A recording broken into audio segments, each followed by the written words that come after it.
अब नवयुग की गंगोत्री से बही ज्ञान की धारा है। हम युग का निर्माण करेंगे, यह संकल्प हमारा है। हम बदलेंगे, युग बदलेगा, यही हमारा नारा है।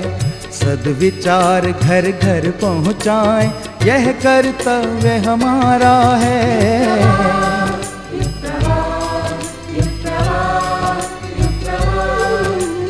चलो बढ़ें, कुछ अच्छा कर लें, युग ने हमें पुकारा है। धरती स्वर्ग बनाएंगे, ये शुभ संकल्प हमारा है।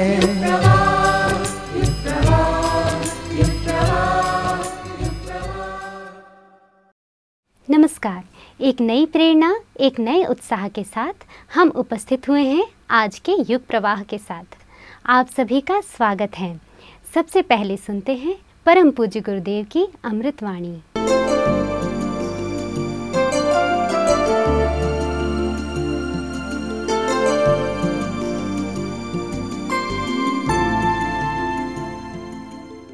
साधकों में से कई व्यक्ति हमसे ये पूछते रहते हैं, हम क्या करें, क्या करें, क्या करें। मैं उनमें से हर एक से कहता हूँ, ये मत पूछो, बल्कि ये पूछो क्या बने, क्या बने, क्या बने। अगर आप कुछ बन जाते हैं तो वो करने से भी ज़्यादा कीमती है। पर जो कुछ भी आप कर रहे होंगे वो सब सही हो रहा होगा। आप सांचा बनने की कोशिश करें। अगर आप सांचा बनेंगे तो जो भी गीली मिट्टी आपके संपर्क में आएगी, आपकी तरीके से, आपकी ढंग के शक्ल के खिलौने बनते हुए चले जाएंगे। आप सूरज बने, आप चमकेंगे और चलेंगे, तो उसका परिणाम क्या होगा? जिन लोगों के लिए आप करना चाहते हैं वो आपके साथ साथ चलेंगे और चमकेंगे। सूरज के साथ में 9 ग्रह और 32 उपग्रह हैं। ये सब के सब लोग चमकते हैं और साथ साथ चलते हैं, क्योंकि सूरज चलता है। हम चले, हम प्रकाशवान हो। हम देखेंगे कि जिस जनता के लिए हम चाहते थे हमारा अनुगामी बने और हमारी ये नकल करे, आप देखेंगे कि आप चलते हैं तो दूसरे लोग भी चलते हैं। आप स्वयं नहीं चलेंगे और ये अपेक्षा करेंगे कि दूसरे आदमी का कहना माने, मुश्किल बात है। आप गलें और वृक्ष बने। तो वृक्ष बनकर के अपने जैसे असंख्यों बीज आप पाएं कि अपने भीतर से ही पैदा कर डालें। हमको बीजों की ज़रूरत है। हम बीज आइए, बीज बनिए, बीज आइए, बीज लाइए। कहाँ से बीज आएंगे? आप गलिए, वृक्ष बनिए और अपने भीतर से ही फल पैदा कीजिए और प्रत्येक फल में से ढेरों के ढेरों बीज पैदा कीजिए। लीजिए, बन गए तैयार। अपने भीतर से क्यों नहीं बीज बनाए? मित्रों, जिन लोगों ने अपने आप को बनाया है उनको ये पूछने की ज़रूरत न पड़ी क्या करेंगे। उनकी प्रत्येक क्रिया इस लायक बन गई कि वो उनकी क्रिया ही सब कुछ करा सकने में समर्थ हो गई। उनका व्यक्तित्व इतना आकर्षक रहा कि प्रत्येक सफलता को और प्रत्येक महानता को संपन्न करने के लिए काफ़ी था। रामदास के शिष्य, सिखों के गुरु रामदास जी के शिष्य अर्जुन देव जी थाली बर्तन साफ करते थे। उन्होंने अपने को आपको अनुशासन में डालने का प्रयत्न किया था और जब उनके गुरु ये तलाश करने लगे कि हमको कौन सा शिष्य को अपना उत्तराधिकारी बनाया जाए, तो सारे विद्वानों की अपेक्षा, सारे नेता, दूसरे गुण वालों की अपेक्षा उन्होंने अर्जुन देव को चुना। उन्होंने ये कहा, उनके गुरु रामदास जी ने, कि अर्जुन देव ने अपने आप को बनाया है और बाकी आदमी ये इस कोशिश में लगे रहे हम दूसरों से क्या कराएं और स्वयं क्या करें। जब होना ये चाहिए था कि अपने आप को बनाना चाहिए था। अर्जुन देव ने न कुछ किया था न कराया था, केवल अपने आप को बना लिया था। इसलिए उसके गुरु ने ये माना ये सबसे अच्छा आदमी है। सब ऋषियों ने अपने आप को बनाया था। उनके अंदर तप की संपदा थी, ज्ञान की संपदा थी। फिर बस जो कोई भी जहाँ कहीं भी रहते चले, जो कुछ भी काम उन्होंने कर लिया वही महानतम श्रेणी का उच्च स्तरीय काम कहलाया। अगर उनका व्यक्तित्व घटिया होता तो फिर बात कैसे बनती। गांधी ने अपने आप को बनाया, हजारों आदमी के पीछे चले। बुद्ध ने अपने आप को बनाया, हजारों आदमी के पीछे चले। हम अपने भीतर चुंबकत्व पैदा करें। खदाने के अंदर जो लोहे के कण और धातुओं के कण जमा हो जाते हैं, उसका कारण ये है कि उसके जहाँ कहीं भी खदान होती है वहाँ चुंबकत्व रहता है। चुंबकत्व से छोटी छोटी चीज़ों को खींचता रहता है। हम अपनी क्वालिटी बढ़ाएं, हम अपना चुंबकत्व बढ़ाएं, हम अपना व्यक्तित्व बढ़ाएं। बस ये सबसे बड़ा करने के लिए काम है। समाज की सेवा करेंगे, हाँ ठीक है, वो भी आपको करनी चाहिए। पर मैं ये कहता हूँ कि समाज की सेवा से भी पहले और ज़्यादा महत्वपूर्ण इस बात को आप समझें कि हमको अपनी क्वालिटी बनानी है। कोयले और हीरे में रासायनिक दृष्टि से कोई फर्क नहीं। कोयला कोयले का ही प्रकृत रूप हीरा है। खनिज में से जो धातुएं निकलती हैं कच्ची होती हैं, लेकिन जब पका करके ठीक कर ली जाती हैं और साफ सुथरी बना दी जाती हैं तो उन्हीं धातुओं का नाम स्वर्ण, शुद्ध स्वर्ण हो जाता है। उसी का नाम फौलाद हो जाता है। फौलाद हो जाता है। हम अपने आप को फौलाद बनाएं, अपने आप की सफाई करें, अपने आप को धोएं, अपने आप को प्रसिद्ध करें। इतना कर सकना अगर हमारे लिए संभव हो जाए तो समझना चाहिए आपका ये सवाल पूरा हो गया कि हम क्या करें, नहीं क्या ये करें कि आप अच्छे बने। समाज सेवा, हाँ समाज सेवा भी करना, पर समाज सेवा से करने से पहले ये आवश्यक है कि हम समाज सेवा के लायक हथियार तो अपने आप को बना लें, ज़्यादा अच्छा है। हम अपने आप की सफाई करें, समाज सेवा भी करें, पर अपने आप की सफाई को भूल नहीं जाएं। मित्रों, एक और बात कह करके हम अपनी बात समाप्त करना चाहते हैं। एक हमारा आमंत्रण अगर आप स्वीकार कर सकें तो बड़ी मज़ेदार बात हो। आप हमारी दुकान में शामिल हो जाएं। आप दुकान में शामिल हो जाएं। हमारी दुकान में बहुत फ़ायदा है। इसमें से हर आदमी को काफ़ी मुनाफे का शेयर मिल सकता है। मांगने से तो हम थोड़ा सा ही दे पाएंगे, ज़्यादा हम कहाँ तक दे पाएंगे। भीख मांगने वालों को कहाँ किसी ने क्या कितना दिया है, थोड़ा ही दे पाते हैं। लेकिन आप हिस्सेदार क्यों नहीं बन जाते हमारी दुकान में? अंधे और पंगे का योग क्यों नहीं बना लेते? हमारे गुरु और हमने साझेदारी की है। शंकराचार्य ने और मानधाता ने साझेदारी की थी एक दुकान में। सम्राट अशोक और बुद्ध ने साझेदारी की थी। समर्थ गुरु रामदास और शिवाजी ने साझेदारी की थी। राम क्या कर सकते हैं? हमारे आप शामिलात हो जाएं, हम और आप मिलकर के एक बड़ा काम करें, उसमें से जो मुनाफा है उसको बांट लें। अगर आप इतना हिम्मत कर सकते हो और ये विश्वास करते हो कि हम प्रामाणिक आदमी हैं, तो जिस तरीके से हमने और अपने गुरु की दुकान में साझा कर लिया है, आप आएँ और हमारे साथ साझा करने की कोशिश करें। अपनी पूंजी उसमें लगाएं, समय की पूंजी, श्रम की पूंजी, बुद्धि की पूंजी हमारी दुकान में शामिल करें और इतना मुनाफा कमाएं जिससे कि आप निहाल हो जाएं। हमारी ज़िंदगी के मुनाफे का यही तरीका है कि हमने अपनी पूंजी को अपने गुरुदेव के साथ में मिला दिया, उसी कंपनी में शामिल हो गए हैं। हमारे गुरुदेव हमारे भगवान की कंपनी में शामिल हैं, हम अपने गुरुदेव की में शामिल हैं। आप में से हर एक को आह्वान करते हैं, अगर आपकी हिम्मत हो तो आप आएँ, हमारे साथ जुड़ जाएँ और जुड़ करके हम जो लाभ कमाएंगे भौतिक और आध्यात्मिक, उसका इतना हिस्सा आपके हिस्से में मिलेगा कि आप धन्य हो सकते हैं और निहाल हो सकते हैं। उसी तरीके से कि जैसे कि हम धन्य हो गए और निहाल हो गए। यही है साधकों से हमारा विनम्र अनुरोध।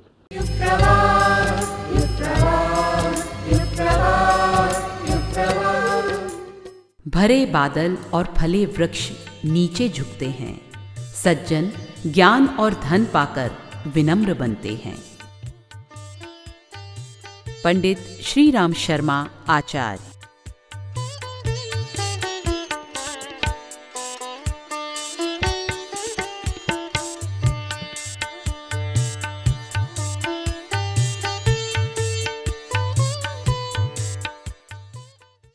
जन जागरण के बिना समाज उत्थान संभव नहीं है। इसी तथ्य को ध्यान में रखते हुए अखिल विश्व गायत्री परिवार देश विदेश में जन जागरण के कार्यक्रम चला रहा है और इसके काफ़ी सकारात्मक परिणाम सामने आ रहे हैं। विगत दिनों कहाँ क्या कुछ हुआ, आइए देखते हैं उसकी कुछ झलकियाँ।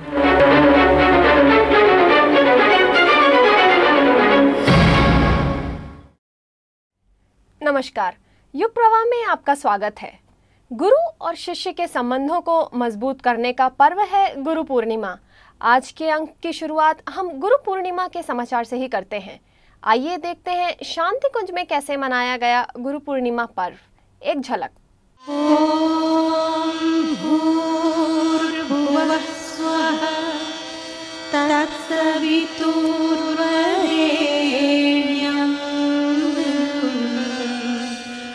भर्गो देवस्य धीमहि धियो यो नः प्रचोदयात्। भावना करेंगे वो क्षण जिसको आप आज तक बोलते रहे, वो मंत्र बनके आपके जीवन का कायाकल्प करने जा रहा है। आपके एक अंगूठे पर परम पूज्य गुरुदेव, एक पर वंदनीय माता जी, एक पर यज्ञ पिता, एक पर माँ गायत्री, एक पर नर, एक पर नारायण, दोनों का युग्म आपके जीवन का कायाकल्प करने जा रहा है। गायत्री मंत्र हमारे साथ टुकड़ों में दोहराएंगे। ओम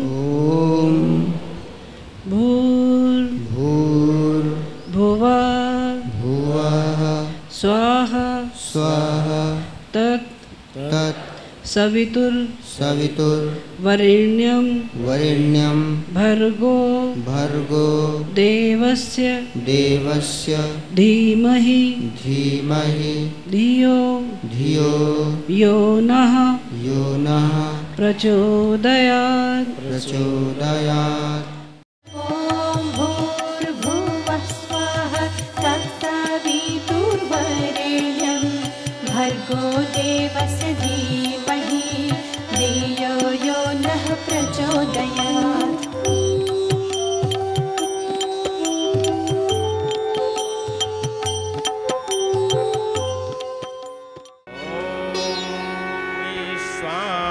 देव सवितर्दुरितानि परासुव यद्भद्रं तन्न आसुव।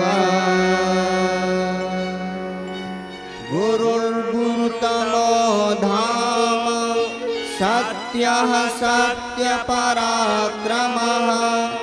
निमिषो निमिषः सद्वे वाचस्पतिरुदारधि चैतन्यं शाश्वतं शान्तं व्योमातीतं निरञ्जनं बिन्दुनादकलातीतं तस्मै श्रीगुरवे नमः।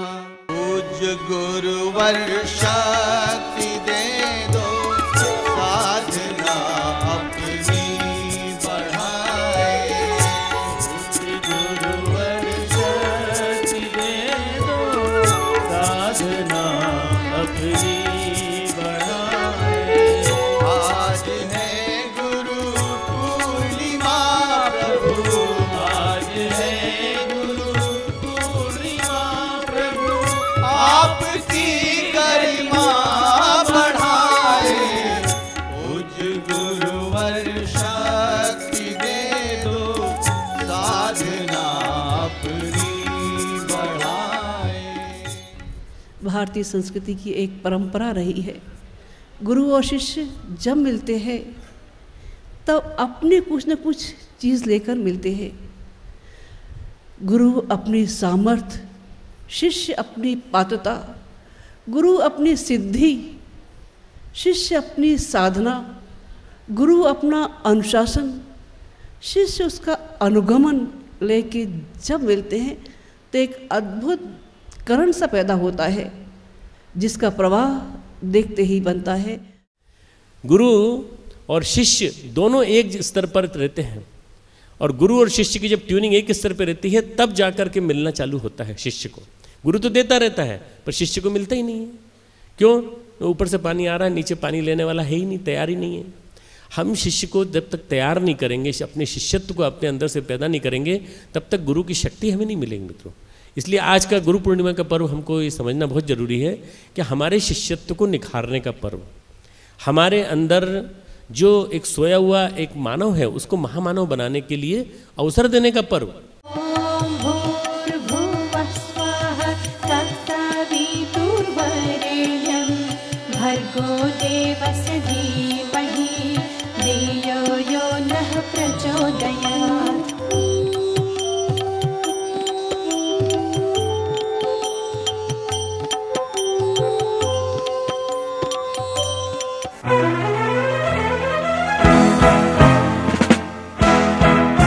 युग प्रवाह के आगामी अंक में आप गुरु पूर्णिमा पर्व को विस्तार से देख सकते हैं। अब रुख करते हैं अगले समाचारों की ओर।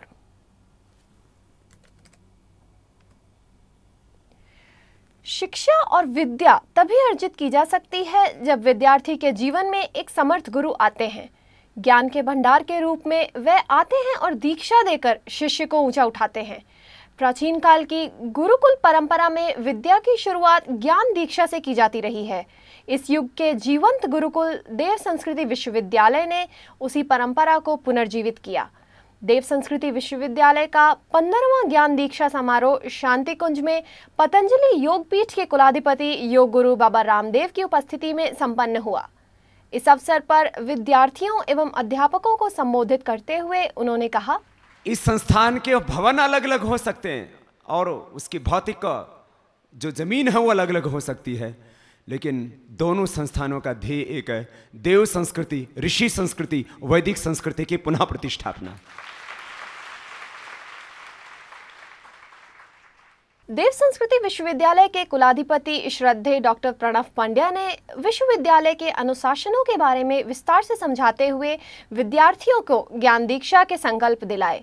ब्रह्मवर्चस्व का मतलब होता है आत्मबल, इनर फोर्स, इनर स्ट्रेंथ। तो केवल आउटर नहीं बल्कि इनर स्ट्रेंथ भी हमारी साथ साथ बढ़नी चाहिए। हमारा जो आत्मबल है वो भी बढ़े। आत्मबल के अभाव में आदमी आज बड़ा दीनहीन, दरिद्र जैसी स्थिति जीवन जीता है। आपने देखा होगा कि कई लोगों के पास ताकत तो होती है, शारीरिक मनोबल भी अच्छा दिखाई देता है बोलते समय, पर आत्मबल के अभाव में वो दीन दरिद्र सी स्थिति में जीवन जीते हैं। तो हमारा ब्रह्मवर्चस्व भी बढ़ना चाहिए। ब्रह्मवर्चस्व आत्मबल का नाम है। इसी के नाम पे गुरुदेव ने शोध संस्थान खड़ा किया है, ब्रह्मवर्चस्व शोध संस्थान, जहाँ आत्मबल संवर्धन की साधनाएं कराई जाती हैं, शोध की जाती है। आप लोग बोलेंगे ओम सहनौ ब्रह्मवर्चसम। हम दोनों का ब्रह्मवर्चस्व, आत्मबल एक साथ बढ़े। शांति कुंज व्यवस्थापक श्री गौरीशंकर शर्मा जी ने कहा, जीवन में यदि संतुलन नहीं तो सब कुछ व्यर्थ है। उन्होंने विद्यार्थियों को संतुलित जीवन जीने की प्रेरणा दी। हमारे जीवन में अगर हमको सुख चाहिए, शांति चाहिए, प्रगति चाहिए, तो आध्यात्म को अपने साथ जोड़ना ही पड़ेगा। वो है आपका व्यक्तित्व, आपका गुण, कर्म, स्वभाव, आपकी आदतें, आपकी मान्यताएं, आपकी इच्छाएं, आपकी आकांक्षाएं किसके ऊपर टिकी हुई है। इस अवसर पर विश्वविद्यालय के कुलपति डॉक्टर SP मिश्र, कुल सचिव श्री RP कर्मयोगी तथा प्रोफेसर OP मिश्रा आदि उपस्थित थे। शांतिकुंज से आगे बढ़ते हैं क्षेत्रीय समाचारों की ओर। सबसे पहले बात इलाहाबाद से। देव संस्कृति विश्वविद्यालय की तर्ज पर अब क्षेत्रों में भी ज्ञान दीक्षा समारोह का आयोजन किया जा रहा है। उत्तर प्रदेश के इलाहाबाद शहर में शांतिकुंज टोली द्वारा 2 इंटर कॉलेजों में ज्ञान दीक्षा समारोह संपन्न हुआ। कॉस्मिक एजुकेशन सोसाइटी द्वारा संचालित स्वामी विवेकानंद विद्याश्रम जॉर्ज टाउन एवं थरवई इलाहाबाद में ज्ञान दीक्षा समारोह अनेक गणमान्य नागरिकों की उपस्थिति में दीपयज्ञ के साथ संपन्न हुआ। महानगरी मुंबई से सटे ठाणे में तंबाकू निषेध दिवस पर व्यसन मुक्ति रैली के साथ 9 कुंडीय गायत्री महायज्ञ संपन्न हुआ। व्यसन मुक्ति रैली के विशेष आकर्षण रहे नशेड़ी की शव यात्रा, यमलोक सुपरफास्ट, जिन्नों की झांकी आदि झांकियों ने नवयुवकों को व्यसन त्यागने की प्रेरणा दी। शारदा ग्रुप ऑफ इंस्टीट्यूट के सभागार में आवल खेड़ा जोन से संबद्ध 8 जिले मैनपुरी, एटा, फिरोजाबाद, हाथरस, कासगंज, धौलपुर, मथुरा एवं आगरा की एक विशेष कार्यशाला आयोजित हुई। इसमें जन शताब्दी की तैयारियों के अंतर्गत आगरा में गायत्री चेतना केंद्र के निर्माण, जन शताब्दी द्वार के निर्माण तथा युग चेतना के विस्तार की कार्य योजनाओं पर विचार विमर्श हुआ। इस कार्यशाला को संबोधित करने के लिए शांतिकुंज से डॉक्टर ब्रजमोहन गौड़, श्री HP सिंह एवं श्री वीरेंद्र तिवारी तथा गायत्री तपोभूमि मथुरा से श्री द्वारका प्रसाद चैतन्य जी पहुंचे। मां नयना देवी के ऐतिहासिक शक्तिपीठ व्यास ऋषि की तपस्थली बिलासपुर में 108 कुंडीय गायत्री महायज्ञ एवं संस्कार महोत्सव ऐतिहासिक सफलता के साथ संपन्न हुआ। कार्यक्रम का शुभारंभ 1008 कलशधारी बहनों द्वारा भव्य कलश यात्रा के साथ हुआ, जिसमें कुल्लू घाटी के लोकवाद्य के साथ सप्त आंदोलनों की झांकियां और जोशीले जयघोष के साथ निकली ये कलश यात्रा हर हृदय को प्रभावित करती रही। देव पूजन के साथ 108 कुंडीय गायत्री महायज्ञ का शुभारंभ बड़े ही सुंदर वातावरण में हुआ। इस अवसर पर हिमाचल के माननीय मुख्यमंत्री प्रोफेसर प्रेम कुमार धूमल जी ने कहा कि गायत्री परिवार वर्तमान में लोगों को अच्छे संस्कारों के प्रति जागरूक करने का सराहनीय कार्य कर रहा है। कार्यक्रम में केंद्रीय प्रतिनिधि डॉक्टर OP शर्मा जी ने भारतीय संस्कृति एवं संस्कारों के महत्व पर प्रकाश डाला। इस अवसर पर महिला आयोग की अध्यक्ष श्रीमती अंबिका सूद, वन एवं पर्यावरण मंत्री JP नड्डा, नौड़ी विश्वविद्यालय के कुलपति डॉक्टर KS धीमान, कुल सचिव श्री बलदेव ठाकुर एवं प्रोफेसर AS चंदेल आदि गणमान्य नागरिक उपस्थित थे। पूर्णाहुति के अवसर पर सैकड़ों नर नारियों ने गुरु दीक्षा ग्रहण करके गायत्री महामंत्र को अपनी उपासना साधना का अंग बनाया। कार्यक्रम में बड़ी संख्या में विभिन्न संस्कार संपन्न हुए। समाचारों की यह कड़ी निरंतर चलती रहेगी। लेते हैं एक छोटा सा विराम।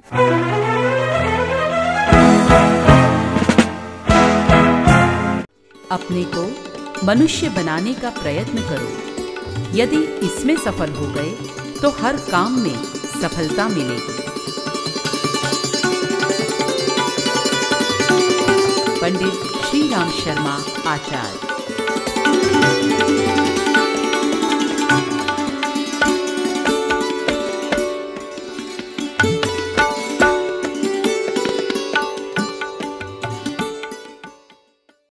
अमेरिका स्थित यूनिवर्सिटी ऑफ मैसाचुसेट्स के सेंटर फॉर इंडिक स्टडीज एवं देव संस्कृति विश्वविद्यालय के संयुक्त प्रयास से देव संस्कृति विश्वविद्यालय में प्राचीन भारतीय वाङ्मय साहित्य में विज्ञान एवं प्रौद्योगिकी विषय को लेकर एक विशेष सेमिनार आयोजित हुआ। इस सेमिनार को विश्वविद्यालय के कुलाधिपति श्रद्धेय डॉक्टर प्रणव पंड्या ने विशेष रूप से संबोधित किया। संगोष्ठी में कई देशी विदेशी विद्वानों का समागम हुआ, जिसमें अमेरिका स्थित यूनिवर्सिटी ऑफ मैसाचुसेट्स के सेंटर फॉर इंडिक स्टडीज के निदेशक प्रोफेसर बलराम सिंह ने कहा कि संस्कृत इस सदी की विज्ञान की भाषा बनेगी। इस अवसर पर विवेकानंद योग अनुसंधान संस्थान बैंगलोर के कुलपति डॉक्टर HR नागेंद्र, देव संस्कृति विश्वविद्यालय के कुलपति doctor SP Mishra, Hindu University of America के professor doctor K Ramasubramanyam, NCERT में संस्कृत विभाग के पूर्व विभाग अध्यक्ष प्रोफेसर KK मिश्र, दिल्ली विश्वविद्यालय की प्रोफेसर शशि तिवारी, JNU में संस्कृत अध्ययन विभाग के प्रोफेसर गिरीश नाथ झा आदि उपस्थित थे। फिजी में 51 कुंडीय गायत्री महायज्ञ के साथ प्रशांत क्षेत्र के प्रथम गायत्री शक्तिपीठ की प्राण प्रतिष्ठा हुई। कार्यक्रम का शुभारंभ भव्य झांकियों से सजी 151 कलशों की यात्रा के साथ वेंकटेश मंदिर से हुआ। शक्तिपीठ पर आदरणीय डॉक्टर साहब ने केसरिया ध्वजा और डॉक्टर लेवनी ने फिजी राष्ट्रगान के साथ राष्ट्रध्वज फहराया। इस अवसर पर श्रद्धेय डॉक्टर साहब ने शक्तिपीठ की महत्ता पर प्रकाश डाला।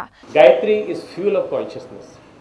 The fuel of our body is food, the fuel of our motor car is gas. Similarly fuel of consciousness is Gayatri. So Gayatri is supposed to be the supreme power, a primordial power. That Gayatri is being recited by us in the form of Gayatri mantra. Gayatri mantra becomes a Mahamantra. And after that Mahamantra, supreme mantra, what we can do is, we can just meditate every day 5 to 10 minutes, reciting Gayatri mantra in our mind. And Gayatri mantra is beyond religion. Gayatri mantra is beyond nations. Gayatri mantra is beyond the boundaries of any caste, race or any particular person. अगले दिन प्रातः संस्कारों का क्रम रहा, जिसमें 800 लोगों ने दीक्षा ली। ओम भूर्भुवः स्वः तत् सवितुर्वरेण्यं भर्गो देवस्य धीमहि धियो यो नः प्रचोदयात्। कार्यक्रम का समापन दीप महायज्ञ के साथ हुआ। कुलाधिपति डॉक्टर प्रणव पंड्या जी ने फिजी की शिक्षण संस्थानों को भी पूज्य गुरुदेव के विचारों से जोड़ा। बा और नादी के 4 प्रमुख शिक्षण संस्थानों में पहुंचकर वहां के 4000 विद्यार्थियों को शांति कुंज का संदेश दिया गया। यह कार्यक्रम एडी कॉलेज बा, बूतवाले बू कॉलेज, SSKMC कॉलेज तथा सुप्रसिद्ध नादी कॉलेज में हुए।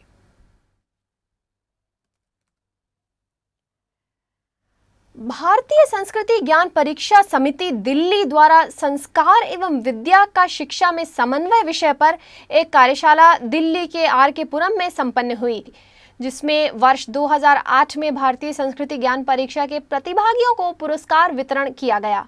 इस अवसर पर युवा और संस्कार विषय पर बोलते हुए श्रद्धेय डॉक्टर प्रणव पंड्या जी ने कहा, गुरु शिष्य को खरादता है, गुरु शिष्य को तराशता है, गुरु शिष्य को निखारता है।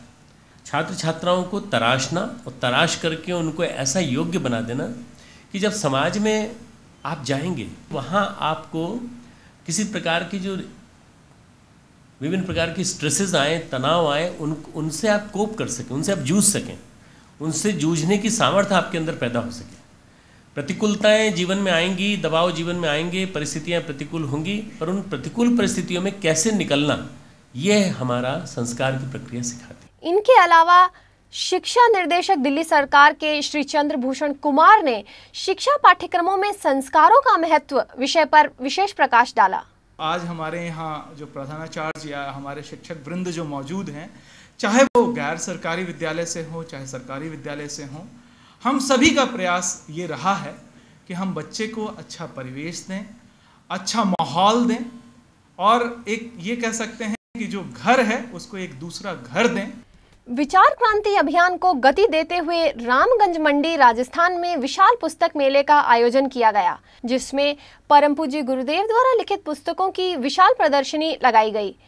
भारत विकास परिषद के स्थानीय अध्यक्ष बलराम फारकिया ने दीप प्रज्वलन कर पुस्तक मेले का उद्घाटन किया। राष्ट्रीय राजधानी क्षेत्र दिल्ली से जुड़े सोलाना में माता भगवती देवी उच्चतर माध्यमिक विद्यालय का शुभारंभ श्रद्धेय डॉक्टर साहब एवं एनटीपीसी दादरी के एसडीएम रामशरण शर्मा के द्वारा दीप प्रज्वलन के साथ हुआ। उल्लेखनीय है कि यह विद्यालय पूर्णतः कन्याओं के लिए है। इस विद्यालय का संचालन वेदमाता गायत्री ट्रस्ट शांतिकुंज द्वारा किया जा रहा है। इस अवसर पर श्रद्धेय डॉक्टर साहब ने छात्राओं एवं ग्रामवासियों को संबोधित करते हुए कहा कि यह विद्यालय आने वाले दिनों में देव संस्कृति विश्वविद्यालय से जुड़कर महाविद्यालय बनेगा, जिससे राष्ट्र में नारी शिक्षा को विशेष बल मिलेगा। हमारे युवा लड़कियां जो है उनको भी और युवा लड़कों को भी सबको आध्यात्मिकता का प्रशिक्षण दिया जाए, स्वावलंबन का प्रशिक्षण दिया जाए, आत्मावलंबन का प्रशिक्षण दिया जाए, आत्मविश्वास संवर्धन की कला सिखाई जाए, योग में प्रवीण बनाया जाए, जड़ी बूटी विद्या में पारंगत बनाया जाए। ये सारी की सारी चीजें इसलिए जरूरी है कि इन्हीं के माध्यम से आदमी अपने पैरों पे खड़ा हो सकता है। आप अपने पैरों पे खड़ा होना सीखिए, अपने लीगल राइट्स को पहचानना सीखिए, और उस सारे लीगल राइट्स का, ह्यूमन राइट्स का, अपने पैरों पे खड़े होने का ये सारा प्रशिक्षण यहाँ पे देने का हम लोग प्रयास करेंगे, ताकि ये सर्वांगपूर्ण विद्यालय बन सके। शांतिकुंज द्वारा चलाई जा रही आदर्श ग्राम योजना के अंतर्गत जनपद बागपत में मीनली गांव में एक विराट स्वच्छता अभियान का आयोजन हुआ, जिसमें गांव के महत्वपूर्ण स्थानों की सफाई की गई। इस दौरान निशुल्क चिकित्सा शिविर भी लगाए गए, जिसमें मरीजों की जांच कर दवाइयां दी गईं। इसके अलावा प्रतिनिधियों द्वारा स्थानीय सहयोगी प्रतिभागियों को स्वावलंबन संबंधी विशेष मार्गदर्शन दिया गया। इसी के साथ समाचार समाप्त हुए। अगले अंक में फिर मिलेंगे। नमस्कार।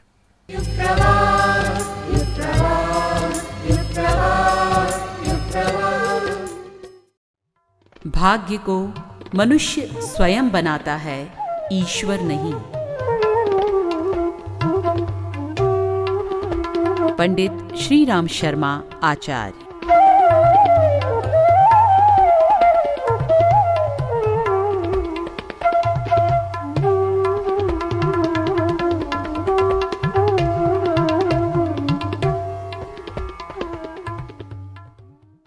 महापुरुषों का सानिध्य बड़ा ही आनंददायी होता है। उनके सानिध्य में बिताया हर एक क्षण कभी भुलाया नहीं जा सकता। परम पूज्य गुरुदेव के निकट बिताए अपने ऐसे ही ना भूलने वाले पलों की यादें लेकर हमारे बीच उपस्थित हैं एक साधक। आइए उनसे रूबरू होते हैं। अखंड मंडलाकारं व्याप्तं येन चराचरं तत्पदं दर्शितं येन तस्मै श्री गुरुवे नमः। मेरे को जो गुरुदेव ने दिया, ज़मीन से लेकर आसमान पर गुरुदेव ने मेरे को बिठा दिया। ये जब 1983 की बात है, जब हम यहाँ अनुष्ठान करने के लिए आए थे नवरात्रि के दिन गायत्री का, तो मेरा अनुष्ठान करने के बाद गुरुदेव के पास आशीर्वाद लेकर गया। तो मेरे पास एक दिन था, हम लंदन से आए थे, तो यहाँ मेरे हिंदुस्तान में मेरे कोई ब्लड रिलेशन कोई है नहीं। तो हमने सब, तभी स्वामी जी थे तो स्वामी जी ने बोला कि आपके पास एक दिन एक्स्ट्रा है, हम लोग एक दिन एक्स्ट्रा है, मेरी परसों की फ़्लाइट है, तो एक दिन है। तो बोलता आपको गुरुदेव बोला कि रावल जी को घुमाओ। तो स्वामी जी ने बोला कि यहाँ मसूरी है, आप एजुकेशन, हमारा व्यवसाय एजुकेशन का है। तो उसने बोला कि आप चलो हम मसूरी आपको घुमा कर ले आए, उधर सब स्कूल भी है एंड इंडिया का फेमस जो बेस्ट स्कूल है वो भी आप देख लो, थोड़ा केम्प्टी फॉल्स भी है। तो हमने ऐसा ही मन में इनको थोड़ा बोला कि क्या केम्प्टी फॉल्स है, क्या नायग्रा फॉल्स जैसा है? तो बोलता आप चलो। तो हम गए इनके साथ, टैक्सी हम लेकर, स्वामी जी भी थे और 2-3 इनके साथ सब हम गए साथ। केम्प्टी फॉल्स देखा, 5-6 किलोमीटर है।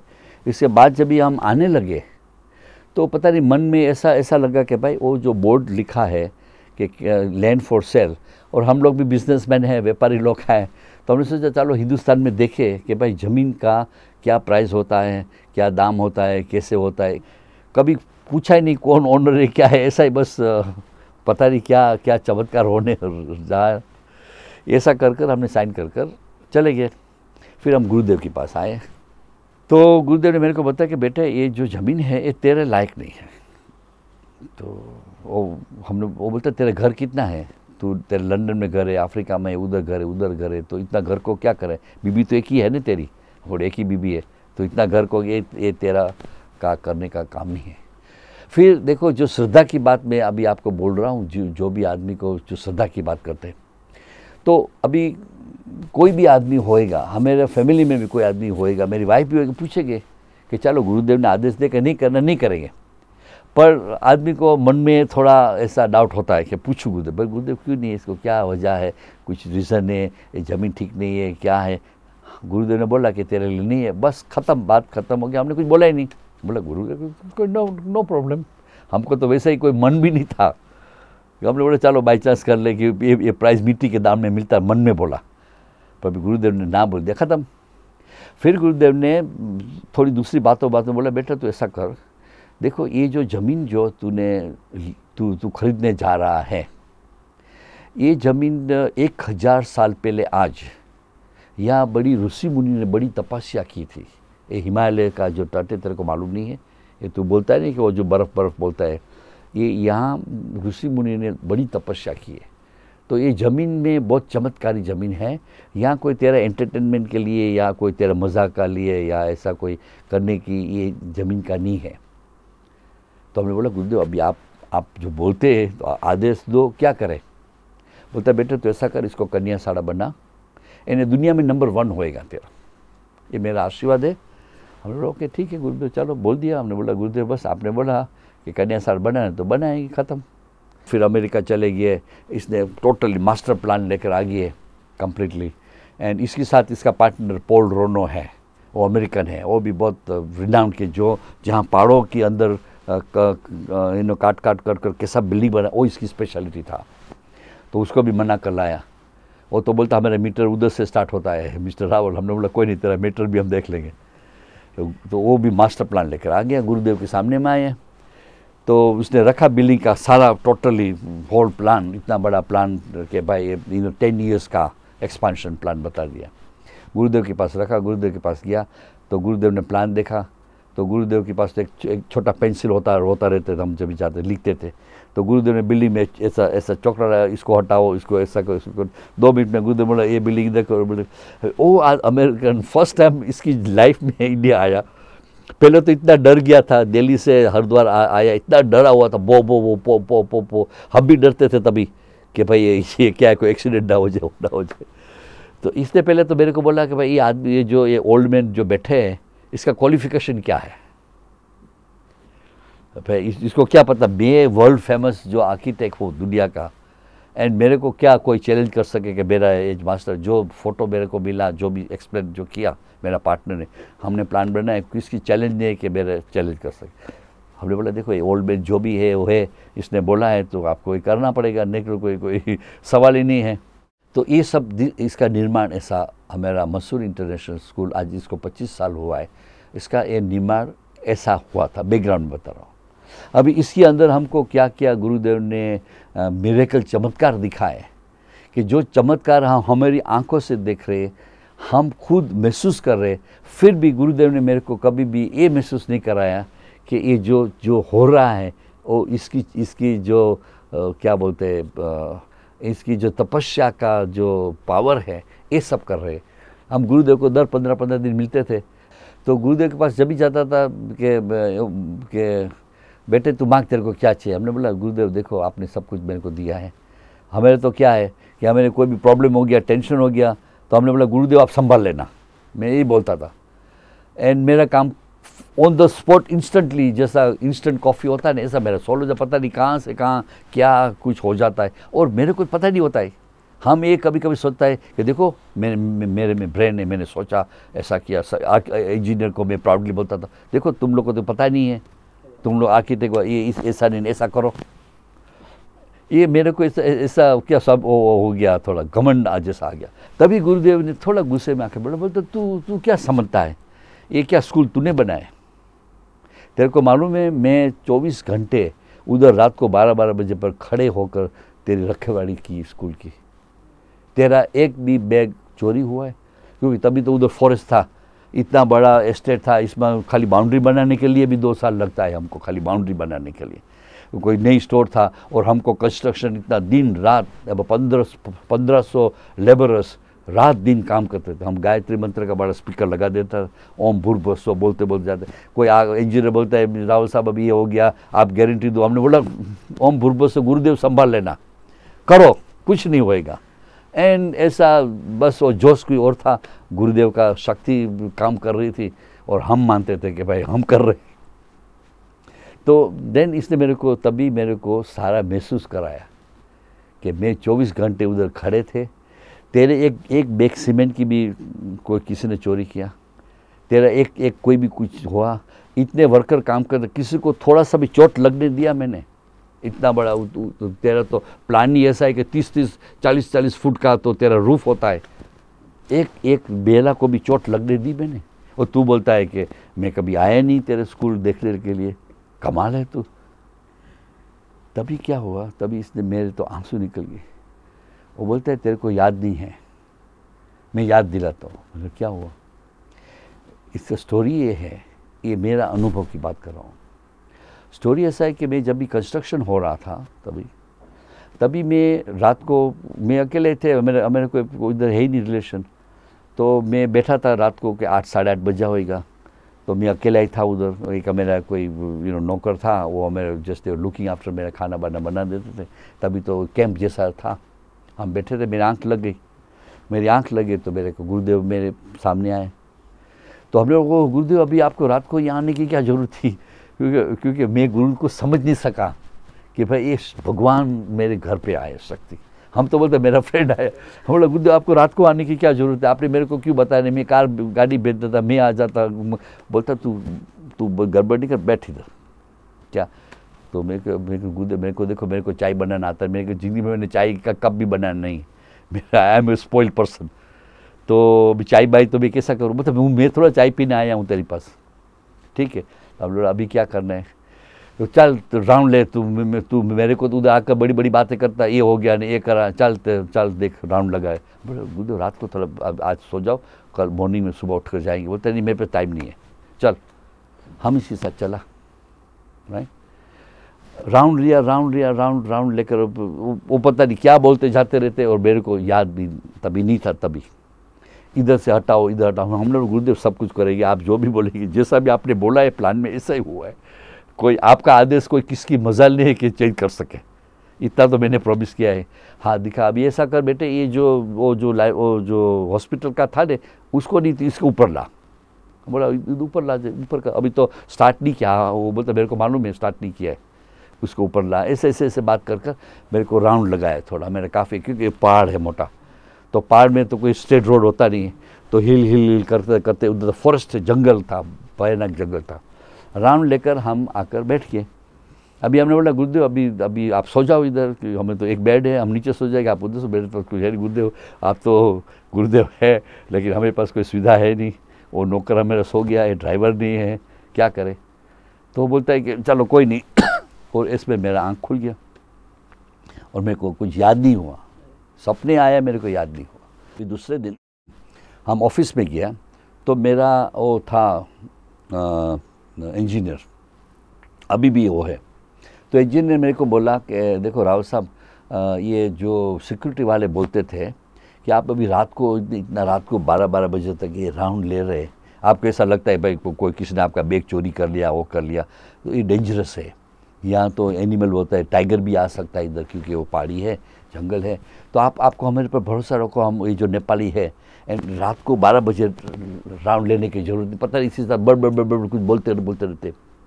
तभी भी मेरे को महसूस नहीं हुआ कि भाई क्या हो रहा है, कि समझ ही नहीं पड़ा गुरुदेव कि ये भगवान से का इसका कंपैरिजन कर सकते।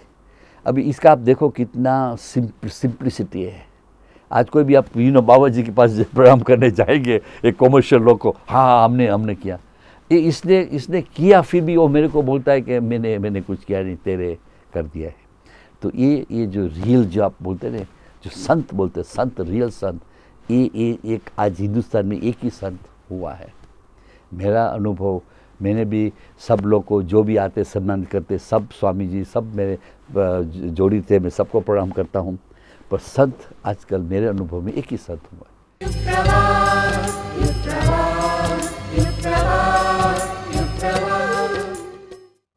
आशा सर्वोत्तम प्रकाश है और निराशा घोर अंधकार है। पंडित श्री राम शर्मा आचार्य।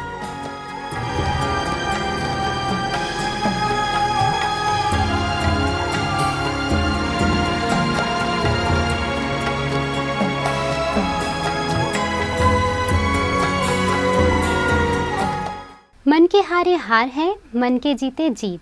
मन यदि सही दिशा में चल पड़े तो मनुष्य का जीवन श्रेष्ठतम बनता चला जाता है। लेकिन चंचल मन को नियंत्रण में कैसे रखा जाए? अध्यात्म और उससे जुड़ी कई महत्वपूर्ण क्रियाएं इसी निमित्त बनी हैं। इनमें एक है मंत्रों का प्रयोग। मंत्र विज्ञान और मन पर इसके प्रभावों के वैज्ञानिक विश्लेषण को लेकर हम आए हैं इस बार की जिज्ञासा में।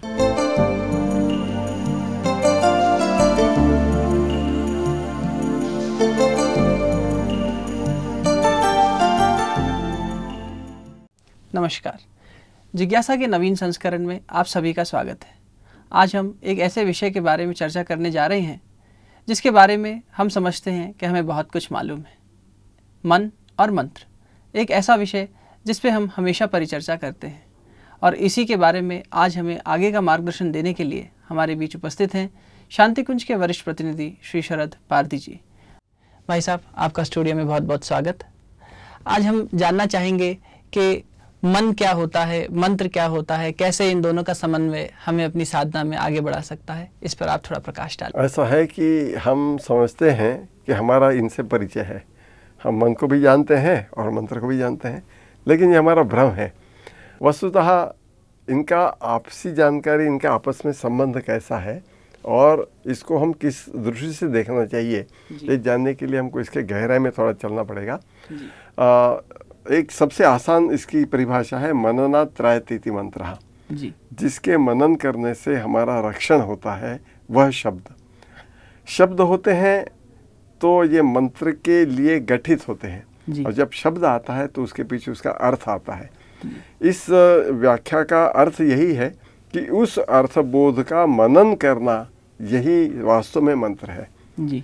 हम जो मंत्र का जप करते हैं या उसका हम बार बार उसको पढ़ते हैं, जप करते हैं, वह मंत्र जप नहीं कहलाता। इसके अर्थ का चिंतन करना, इसके अर्थ का मनन करना, मनन करने की प्रक्रिया अलग है।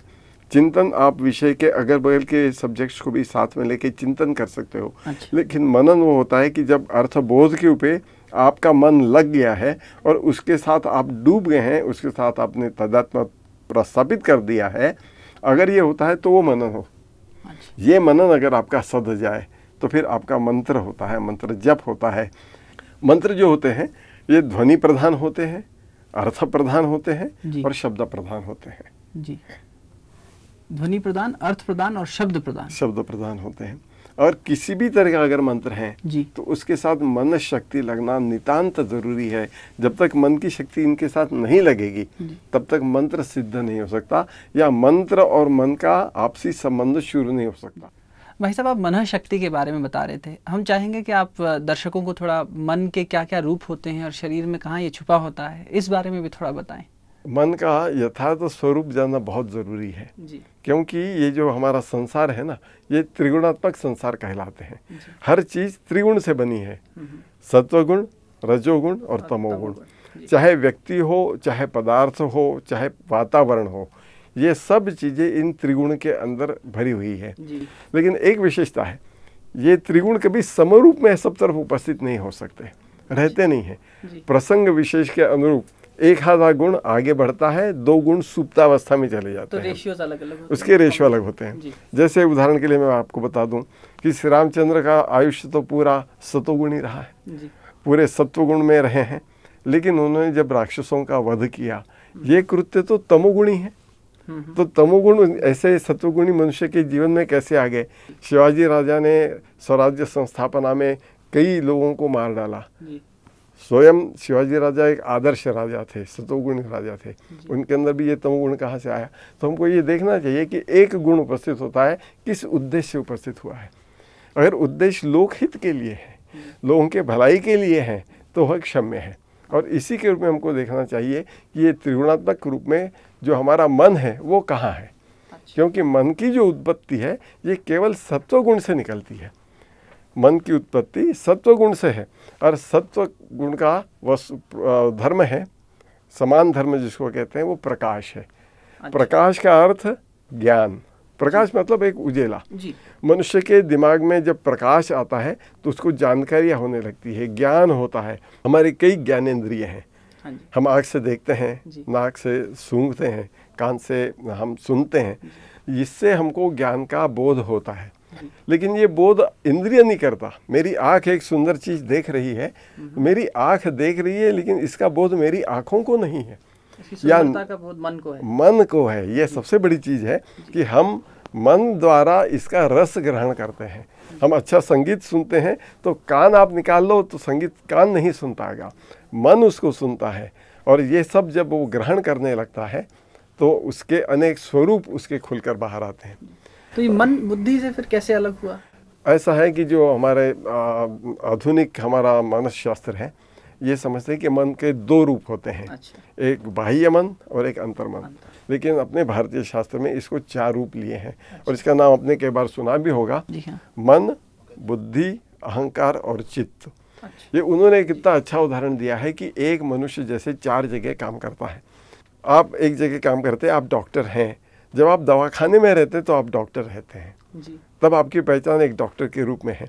आप घर जाते हो, आपको खाना बनाने का शौक़ है, आप अपने रसोई में जाके कोई अपने पसंद की कोई चीज़ बनाते हैं तो आप रसोइये के रूप में हो जाते हैं। जब आप शाम को आपके एसोसिएशन में जाके बैठते, आप पदाधिकारी हो, आप वाइस प्रेसिडेंट ऑफ IMA हैं, तो आप फिर वाइस प्रेसिडेंट के रूप में जाने जाते हैं। फिर आप डॉक्टर नहीं है, रसोई भी नहीं है। जब आप मित्रों के साथ होते हैं तो आप सहकारी हो जाते हैं, मित्रों के साथ गपशप लड़ाते हैं, आपका रूप अलग हो जाता है। तो ये जो 4 नाम मैंने बताए, मन, बुद्धि, अहंकार और चित्त, ये एक ही मन के अनेक रूप है।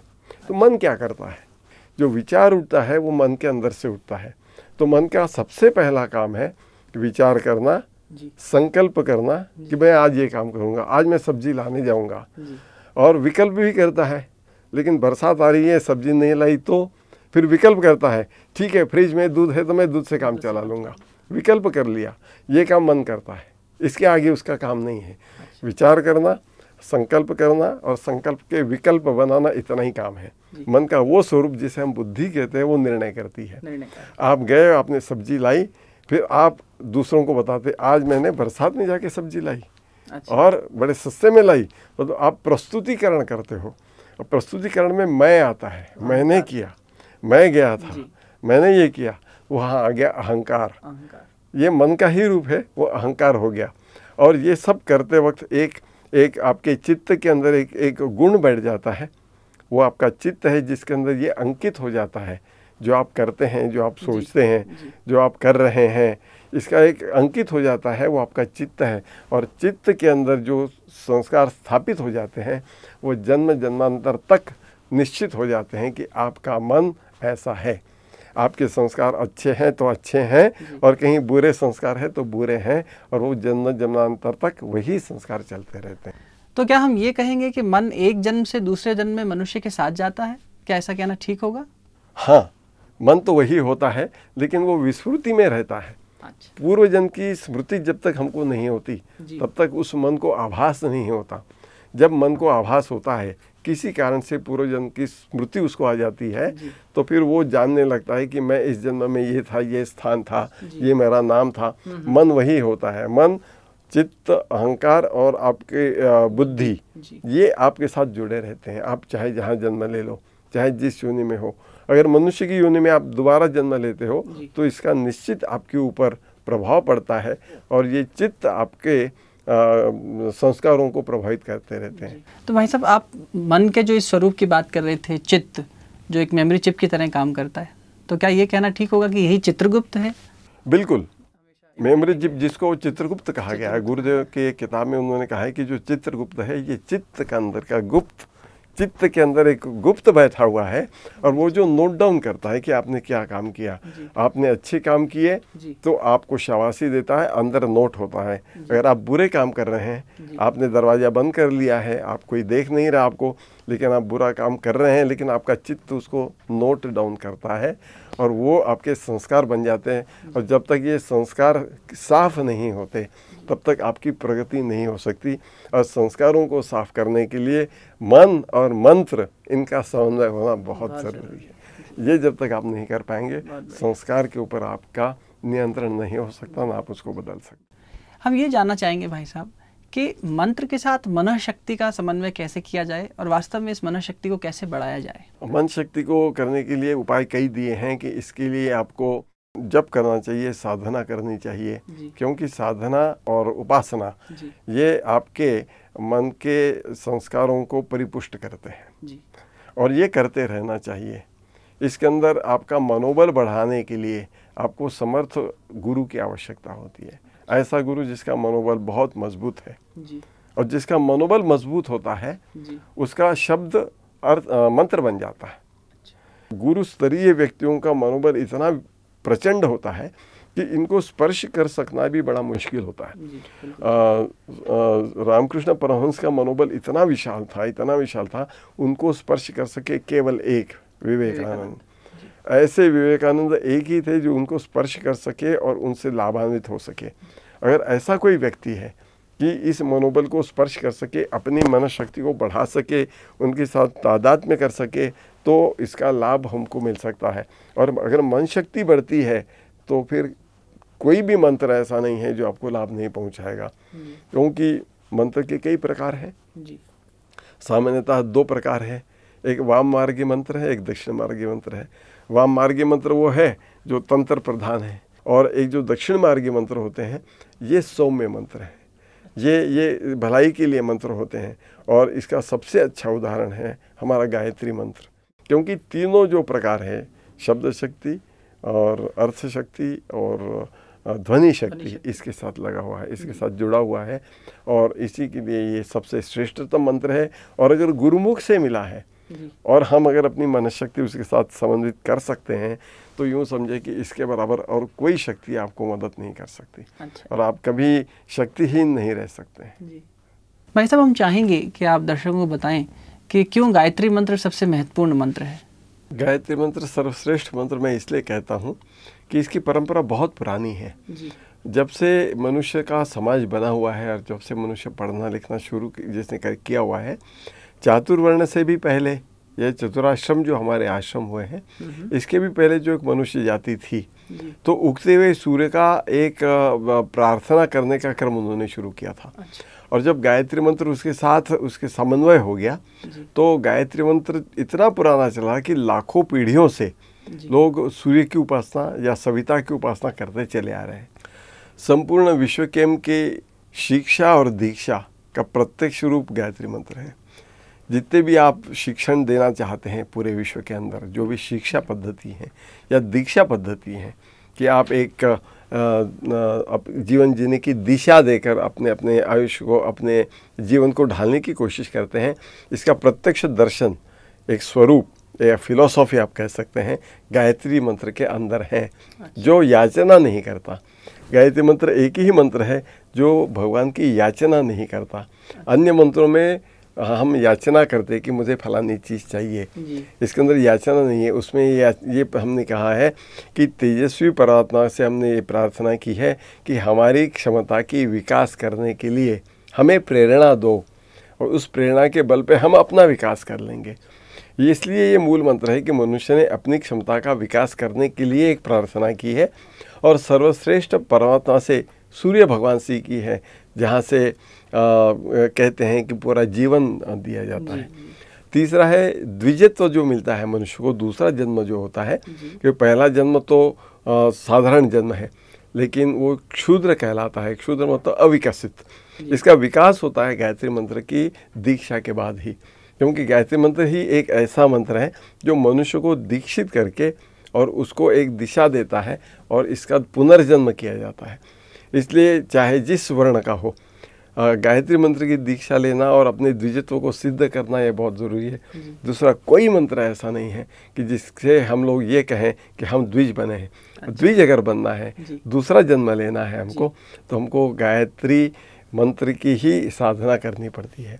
ये स्वयं सिद्ध मंत्र होने से गुरुमुख से लेने के बाद, और अगर आपकी मनशक्ति इसके साथ आप जोड़ सकते हैं, तो आपके संस्कारों में परिवर्तन इतने तेज़ी से आता है कि आपको महसूस होता है कि मेरी जीवन पद्धति आज तक जैसी थी उससे मेरी जीवन पद्धति में बदलाव आ गया, मेरे सोचने में बदलाव आ गया, मेरे व्यक्तित्व में बदलाव आ गया। और ये इसकी अनुभूति आपको अंदर से होती रहती है, और ये सिर्फ गायत्री मंत्र से ही सहज साध्य है, क्योंकि कम समय में ज़्यादा से ज़्यादा परिणाम देने वाला ये एक ही मंत्र है जिसे हम गायत्री मंत्र कहते हैं। गायत्री मंत्र का केवल जप करके ये काम साध्य नहीं होगा, उसको अपने जीवन में उतारना, जिसको कि गुरुदेव बार बार कहते रहे हैं कि मंत्र को केवल जपिए मत, इसको अपने जीवन में उतारने का पूरा प्रयास कीजिए।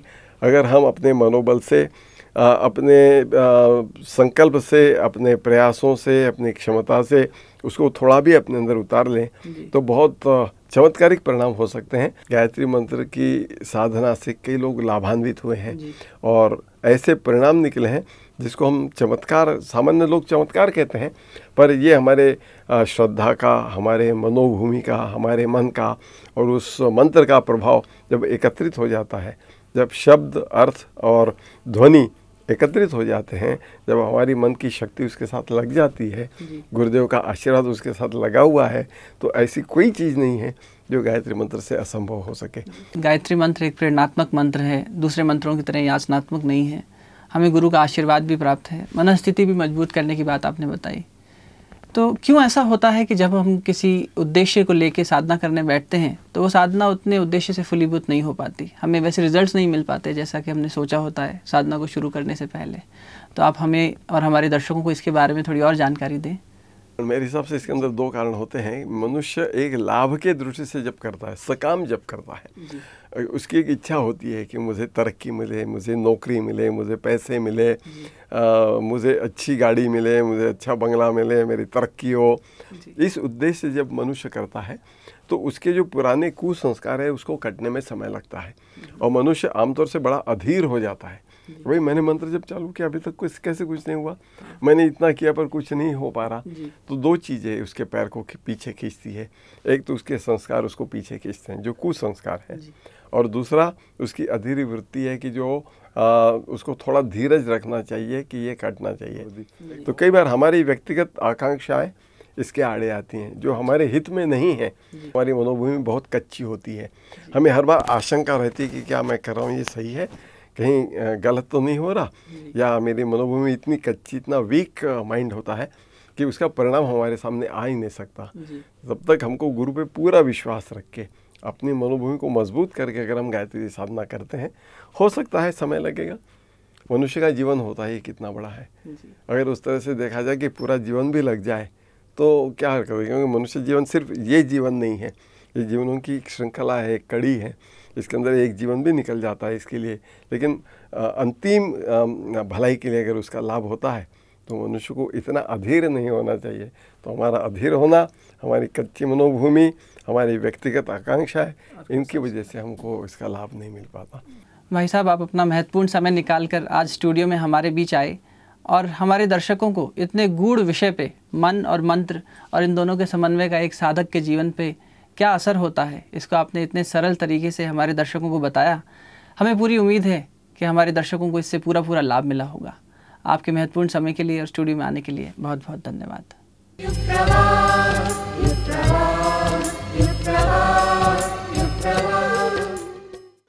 अपनी प्रशंसा आप न करें, यह कार्य आपके सत्कर्म स्वयं करा लेंगे।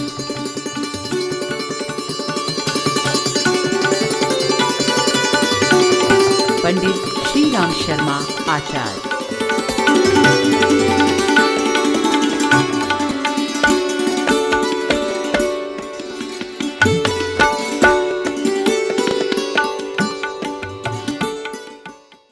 आज जहाँ चारों ओर ग्लोबल वार्मिंग और पर्यावरण असंतुलन की चर्चाएं होती रहती हैं, हर मनुष्य अपने भविष्य को लेकर चिंतित है। हमारे ऋषियों ने युगों पहले उपभोक्तावाद से उपजने वाली ऐसी समस्याओं पर चिंतन कर उनके समाधान के सूत्र रोजमर्रा के जीवन में निहित कर दिए थे, किंतु हम उन सूत्रों के प्रति जागरूक नहीं रहे।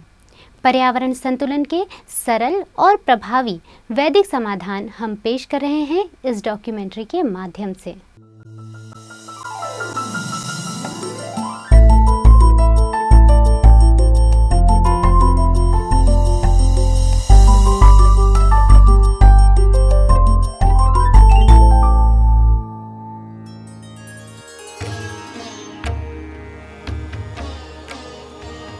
प्रकृति ने हमें बहुत कुछ दिया, सूरज, चांद, सितारे और साथ ही दिया एक अनमोल रत्न धरती, जिस पर कल कल करके बहती नदियाँ, हिमाच्छादित पर्वत श्रृंखलाएं, वन उपवन और प्राण संजीवनी ढेर सारी वनस्पतियाँ।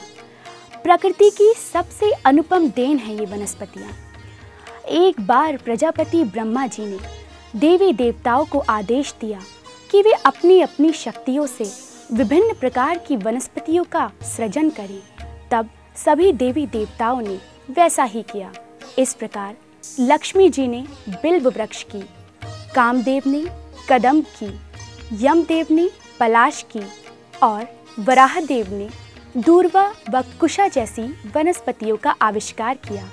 देवी देवताओं के द्वारा निर्मित होने के कारण उनके दैवीय गुण भी इन औषधियों में समाहित हो गए और इन्हीं गुणों के कारण ये औषधियाँ बहुत ही विशेष बन गईं और अपनी विशेषता के द्वारा ही ढेर सारे रोगों का निदान करने में आज ये समर्थ हैं। इनका आध्यात्मिक महत्व क्या है, किस प्रकार चिकित्सा में प्रयोग की जाती हैं ये औषधियाँ और कैसे इन्हें मानव के लिए उपयोगी बनाया जा सकता है, इन्हीं सब को लेकर आज हम आपके समक्ष प्रस्तुत हुए हैं।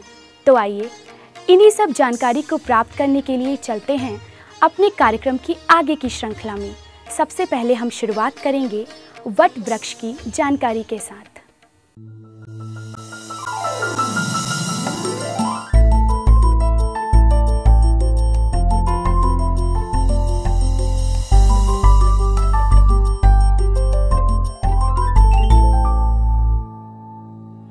भारतीय परंपरा में, भारतीय संस्कृति में वृक्ष वनस्पतियों का बड़ा महत्व बताया गया है। उसमें भी वट वृक्ष का तो कहना ही क्या। वट वृक्ष का महत्व कई दृष्टियों से बताया गया है। जैसे धार्मिकता की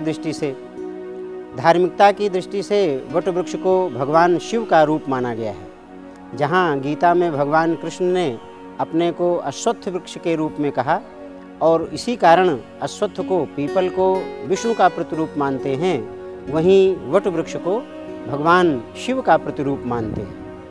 भगवान विष्णु का एक छोटा रूप, बाल मुकुंद का रूप वट पत्र पर सोता हुआ दर्शाया जाता है हमारी संस्कृति में, जिसके लिए बड़ा प्रसिद्ध श्लोक आया है। वटस्य पत्रस्य पुटे शयानम बालम मुकुंदम मनसा स्मरामि। बाल मुकुंद भगवान को जिस समय वो बहुत छोटे से अवस्था में दिखाया गया है, प्रलय काल की स्थिति में सब जगह जल ही जल है। एक वट वृक्ष पत्ते पर लेट करके अपने अंगूठे को मुंह में किए हुए वो दिखाई जाते हैं। धार्मिक दृष्टि से वट वृक्ष का बड़ा महत्व बताया गया है। सांस्कृतिक दृष्टि से भी इस वृक्ष का बड़ा महत्व है। सांस्कृतिक परंपराओं में जहाँ हमारे पर्व त्यौहार मनाए जाते हैं, वहीं एक ऐसा पर्व है, एक ऐसा त्यौहार है जो वट वृक्ष को आधार मानकर मनाया जाता है। वो है वट सावित्री व्रत। वट सावित्री पर जाति वर्ग आदि का भेदभाव भुला करके सभी महिलाएं पूजा करती हैं, वट वृक्ष की परिक्रमा करती हैं, धागा लपेटती हैं और अपने अपने पतियों के दीर्घ जीवन की कामना करती हैं। तो इस तरह से सांस्कृतिक महत्व भी इसका बहुत है। संस्कार परंपरा में वट वृक्ष का बड़ा उपयोग होता है। संस्कारों में एक बड़ा महत्वपूर्ण संस्कार आता है पुंसवन संस्कार। जिस समय जीवात्मा गर्भ में आती है और 3 माह की होती है, उस समय पुंसवन संस्कार होता है।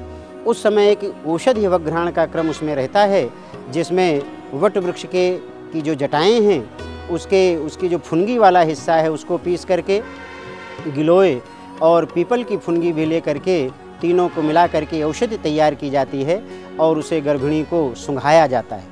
उसका भाव यही रहता है कि इस वट वृक्ष की ऊर्जा, इसकी प्राण ऊर्जा, इसका जीवट, इसका जो विशाल होने का गुण है, ये सारी विशेषताएं गर्भस्थ शिशु में समाहित हों और जन्म लेने वाला शिशु इन सारी विशेषताओं से युक्त हो।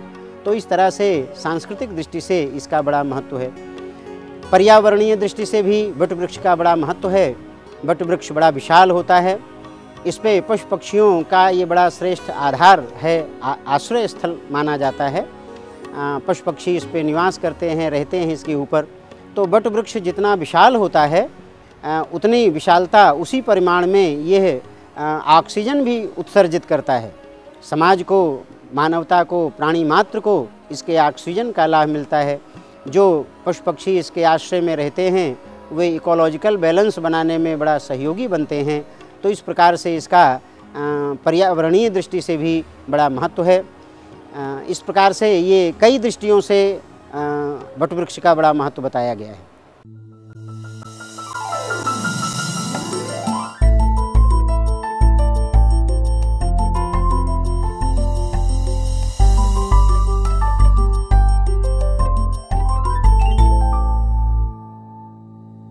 आयुर्वेद शास्त्रों में इसे नवग्रोध और वट के नाम से ज़्यादा बताया गया है। महर्षि चरक ने इसे जहाँ मूत्र संग्रहणी महाकषाय में रखा है, वहीं सुश्रुत ने इसे नवग्रोध गढ़ में रखा है। महर्षि भाव प्रकाश ने इसे पंचवल्कर में रखा है। जहाँ भी कषाय औषधियों की बात आती है तो इस वट वृक्ष को प्रथम स्थान पर रखा गया है। प्रमेह रोग में प्ररोह के क्वाथ को हम पिलाते हैं और प्रमेह को खत्म कर देते हैं। आयुर्वेद के ग्रंथों में कई औषधि क्षीरों का वर्णन किया गया है, किंतु जो गुण इस वट के क्षीर का है ऐसा गुण शायद किसी औषध में न मिले। इसके क्षीर का जो प्रयोग की हम बात करते हैं तो दंतशूल, कर्णबाधिर, कर्णछेद, कर्णनाद, चाहे कर्णशूल, ऐसे तमाम व्याधियों में इसके क्षीर का हम प्रयोग करते हैं। और जितने प्रकार के व्रण हैं यानी घाव हैं, सारे घाव में हम इसका प्रयोग करते हैं। पुराने से पुराने घाव में भी अगर हम क्षीर भर दें तो घाव ठीक हो जाता है। शुक्र स्तंभन के लिए भी इसका प्रयोग कराते हैं। फिर इसके छाले क्वाथ का प्रयोग हम कराते हैं डायरिया, डिसेंट्री की कंडीशन में।